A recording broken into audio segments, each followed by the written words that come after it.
Committee بل کو جلد سے جلد دیکھ کے واپس ہاؤس میں لے آئے. جی غفور حیدری صاحب، سینیٹر غفور حیدری صاحب.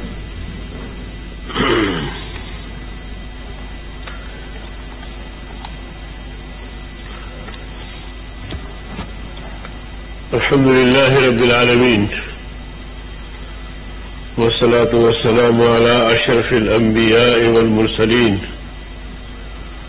محمد وعلى آله وصحبه أجمعين. أما بعد فأعوذ بالله من الشيطان الرجيم. بسم الله الرحمن الرحيم. ومن أعرض عن ذكري فإن له معيشة ضنكا ونحشره يوم القيامة أعمى قال رب لم حشرتني أعمى وقد كنت بصيرا قال كذلك أتتك آياتنا فنسيتها وكذلك يوم تنسى. قال الله تبارك وتعالى في مقام آخر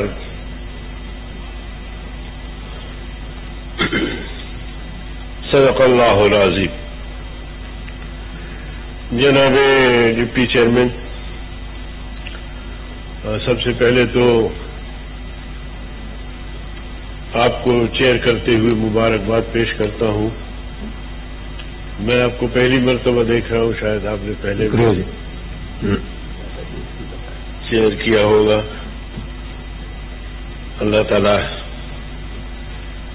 آپ کو اس ہاؤس کو بہتر سے بہتر چلانے کی توفیق عطا فرمائے.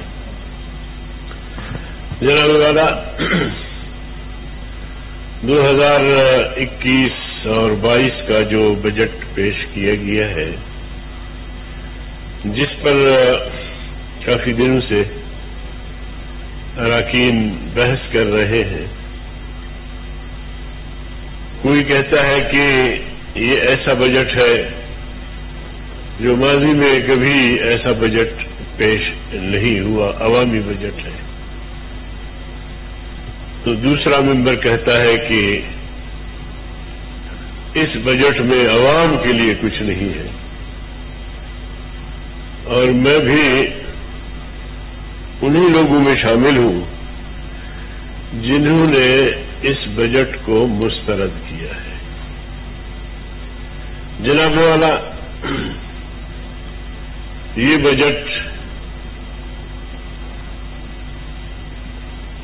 شوکت ترین کا نہیں ہے. اس بجٹ کو IMF، world bank, Asian bank, جو مالیاتی ادارے ہیں،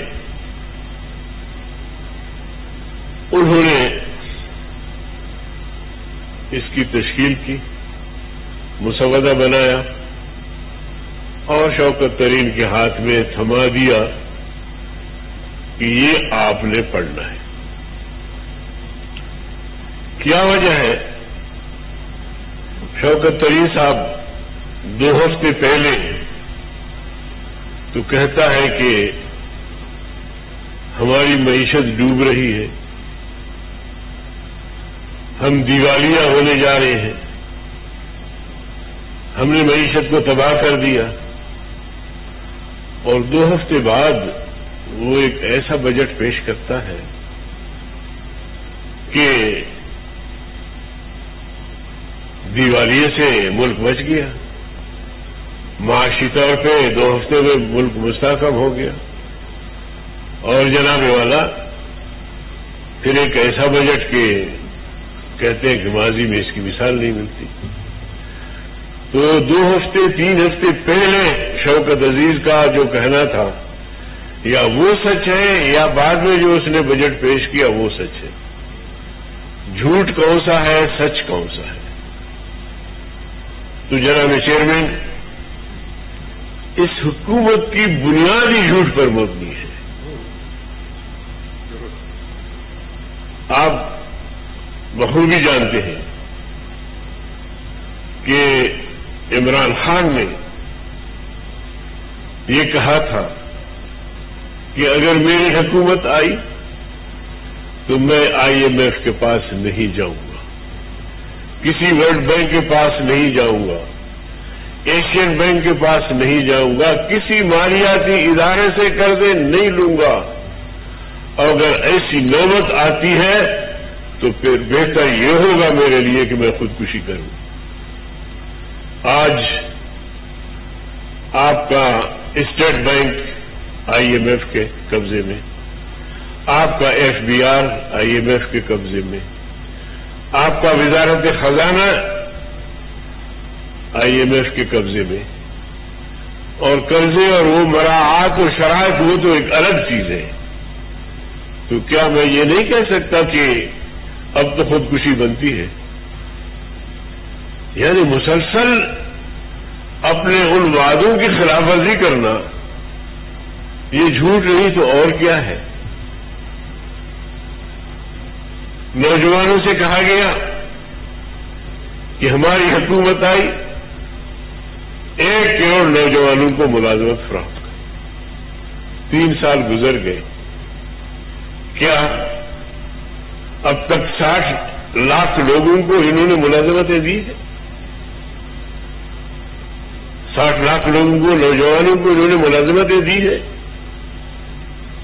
اسی طرح انہوں نے کہا کہ ہماری حکومت آئی تو ہم 50 لاکھ لوگوں کو گھر بنا کے دیں گے، چابیاں ان کے حوالے کریں گے. تو اب تک تو 30 لاکھ لوگوں کو انہوں نے گھر بنا کے دیے ہوں گے. اگر نہیں دیے ہیں تو پھر جھوٹ ہے، اور جب جھوٹ کی بات ہم کرتے ہیں تو یہ پریشان ہو جاتے ہیں. لما تقولون ما لا تفعلون، جو تم نہیں کہہ سکتے ہو تو پھر ایسی بات کرتے کیوں؟ جھوٹ کیوں بولتے ہو؟ اللہ تم سے کہتا ہے، قرآن تم سے کہتا ہے. ریاست مدینہ کی بات کرتے، شرم نہیں آتی؟ مذاق اڑاتے ہو ریاست مدینہ کی. خدا را سب کچھ کرو، ریاست مدینہ کا نام نہ لیا کرو.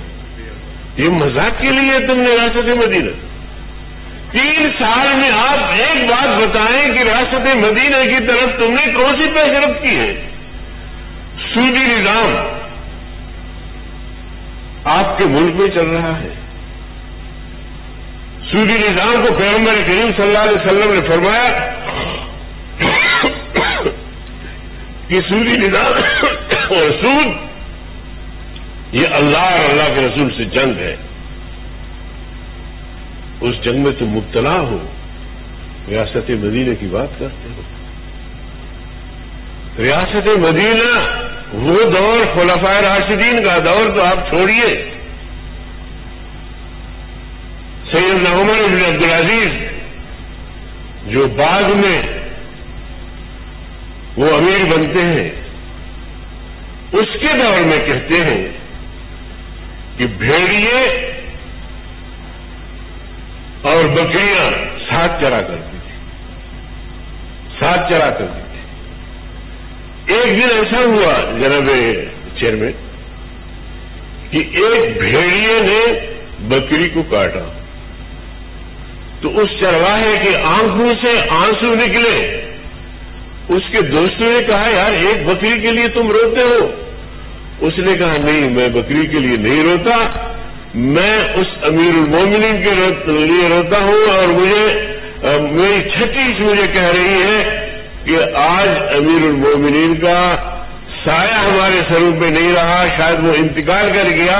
یہی بھیڑ یہ بکریاں ساتھ چرا کرتی تھی، بھیڑیے کو جرت نہیں ہوتی تھی کہ وہ بکری کو کاٹے.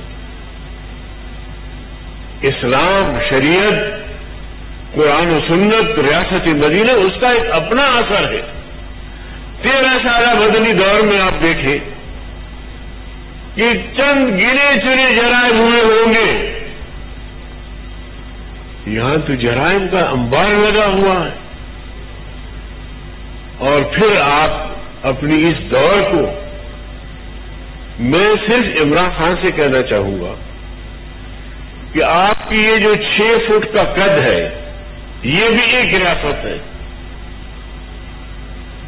اس 6 فٹ کے قد پر آپ ریاست مدینہ لاگو کریں، اس کے قوانین لاگو کریں، وہ ضابطے لاگو کریں، تو ہم سمجھیں گے کہ 22 کروڑ پاکستان کی اس آبادی پر بھی آپ ریاست مدینہ نافذ کر سکتے ہیں. تو جناب والا یہ بجٹ یہ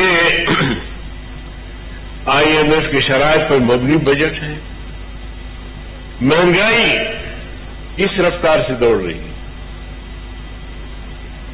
200 سے دوڑ رہی ہے, اور آپ ملازم کی تنخواہ میں 10% اضافہ کر رہے ہیں.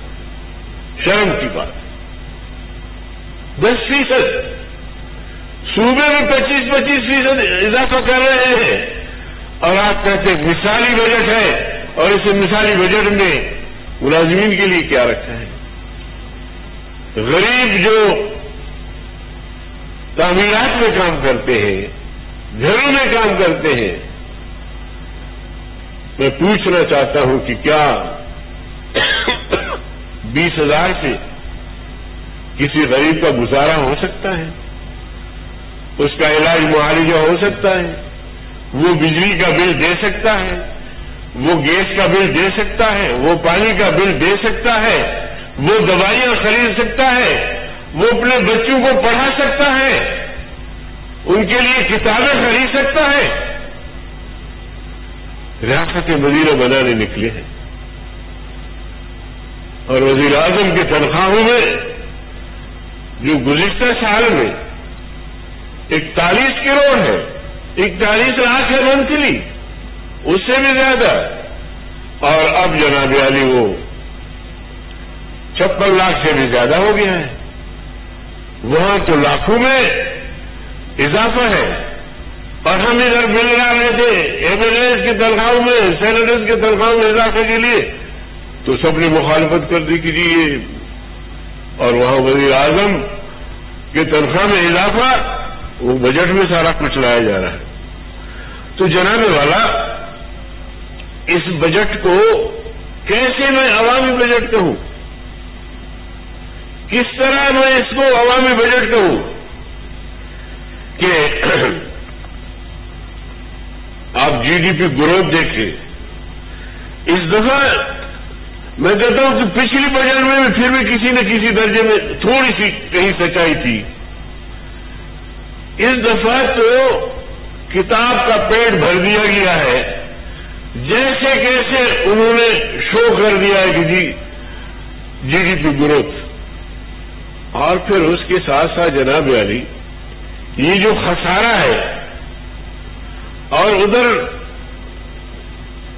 آپ IMF کے شرائط اور وہ ساری چیزیں قبول کر کے, اور جس انداز سے آپ نے بجٹ بنایا ہے, تو میں نہیں سمجھتا کہ یہ بجٹ جو ہے وہ عوامی خواہشات کے مطابق اور ملک کے مسائل اور غریب عوام کے مسائل اس سے حل ہو سکتے ہیں. اور کہتے ہیں کہ جی کئی دنوں سے ہم نے پیٹرول کی قیمتوں میں اضافہ نہیں کیا. جناب والا پیٹرول کی قیمتوں میں اضافہ بھی ہوگا, مہنگائی بھی بڑھے گی, اور یہ اب مہنگائی بڑھتا ہی جائے گا, کیونکہ صلاحیتوں کا اتنا فقدان ہے. جب بھی یہ اٹھتے ہیں, نواز شریف کی حکومت یہ اس طرح تھی, پیپلز پارٹی کی حکومت اس طرح تھی, اس میں کرپشن تھا. اب آپ کی حکومت ہے, جس کسی نے کرپشن کیا ہے بسم اللہ, لیکن صرف الزامات لگا کے آپ اپنا جان نہیں چھڑا سکتے. آپ اپنی بات کریں کہ آپ کی پوزیشن کیا ہے. 3 سال میں آپ نے کون سا بڑا میگا پروجیکٹ ملک میں لے کر آیا؟ 3 سال میں آپ نے معیشت کو کن بلندیوں تک پہنچایا؟ آپ نے 3 سال کے اندر جو CPEC تھا, جو تقریباً $60 ارب کا ایک معاہدہ تھا, چین جو ہمارا دوست ہے اور ہر مشکل کام میں اس نے ہمارا ساتھ دیا ہے. سعودی عربیہ ہمارے دوست ہے, ہر مشکل میں ہمارا ساتھ دیا ہے. آپ نے دوستوں کے ساتھ کیا کیا؟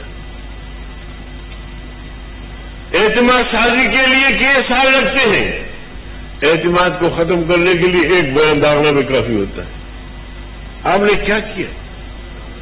آپ کے ارد گرد جو دوست ہیں ان کے ساتھ آپ کے کیا تعلقات ہیں؟ افغانستان کا مسئلہ ہم سب کے سامنے ہے. کل اگر امریکی افواج افغانستان سے چلے جاتے ہیں اور وہاں جو صورتحال بنے گی ڈائریکٹ اس کا اثر جو ہے وہ پاکستان پر پڑے گا. دہشت گردی پھر اور کر آئے گی اور تم میں وہ صلاحیت بھی نہیں ہے کہ دہشت گردی کو روک سکو. اب تک جو ہمارا نقصان ہوا ہے تو مزید ہم منتظر رہے کہ ہمارا نقصان ہو. اس کے لیے منصوبہ بندی کرنی پڑتی ہے. افغانستان سے بات کرنا پڑتا ہے. جتنے بھی ممالک اس مسئلے میں انوالو تھے ان سب سے بات کرنی پڑے گی. پڑوسی ممالک سے بات کرنی پڑے گی. اپنے ملک کا دفاع، اپنے ملک کو دہشت گردی سے بچانے کے لیے ہر وہ قدم اٹھانا ضروری ہے جو ملکی مفاد میں ہو. جناب چیئرمین، ان میں تو یہ صلاحیت بھی نہیں رہی، نہیں ہے کہ کبھی وہ تمام جماعتوں کا اجلاس بلا سکے. کشمیر پر میں جناب چیئرمین ISI نے ایک اجلاس بلایا جس میں حکومتی ارکان میں تھے، اپوزیشن کے ارکان میں تھے. ان میں یہ ہمت بھی نہیں ہے، یہ صلاحیت بھی نہیں ہے. اب جو قومی اسمبلی میں ہوا، اپوزیشن لیڈر کے تقریر کے دوران ہوا، حکومت کی کوشش ہمیشہ یہ ہوتی ہے کہ وہ پرامن طریقے سے اجلاس چلائے، اپوزیشن کو بھی کسی درجے میں راضی رکھے، ساتھ چلانے کی کوشش کرے. لیکن جناب علی، جب اپوزیشن کا کوئی رہنما بات کرنے لگتا ہے تو وہ سیٹیاں بجاتے ہیں، وہ شور اور ہڑبونگ کرتے ہیں، گالم گلوچ تک جاتے ہیں. اس طرح حکومتیں کی جاتی ہیں، حساب کتاب کر کے اور سارا کچھ بتا دیں گی، جیسے لوگ سارے کے سارے ان پڑھ ہیں، ان چیزوں سے واقف نہیں ہے. چلو میں نہیں ہوں تو کوئی دوسرا ہوگا. تو اس طرح حکومتیں نہیں چلتی جناب والا. تو میں اس بجٹ کو بالکل بے مسترد کرتا ہوں اور میں سمجھتا ہوں کہ اس بجٹ میں عوام کے لیے کچھ نہیں ہے. میں آتا ہوں اس بات پہ کہ نوجوانوں کو روزگار فراہم کرنے کے لیے، ان کو نوکریاں دینے کے لیے اس بجٹ میں کیا ہے جناب والا. گزشتہ بجٹ میں کوئی 70,000 کے قریب نوکریوں کی بات کی گئی، لیکن اس میں پیسہ نہیں رکھا گیا.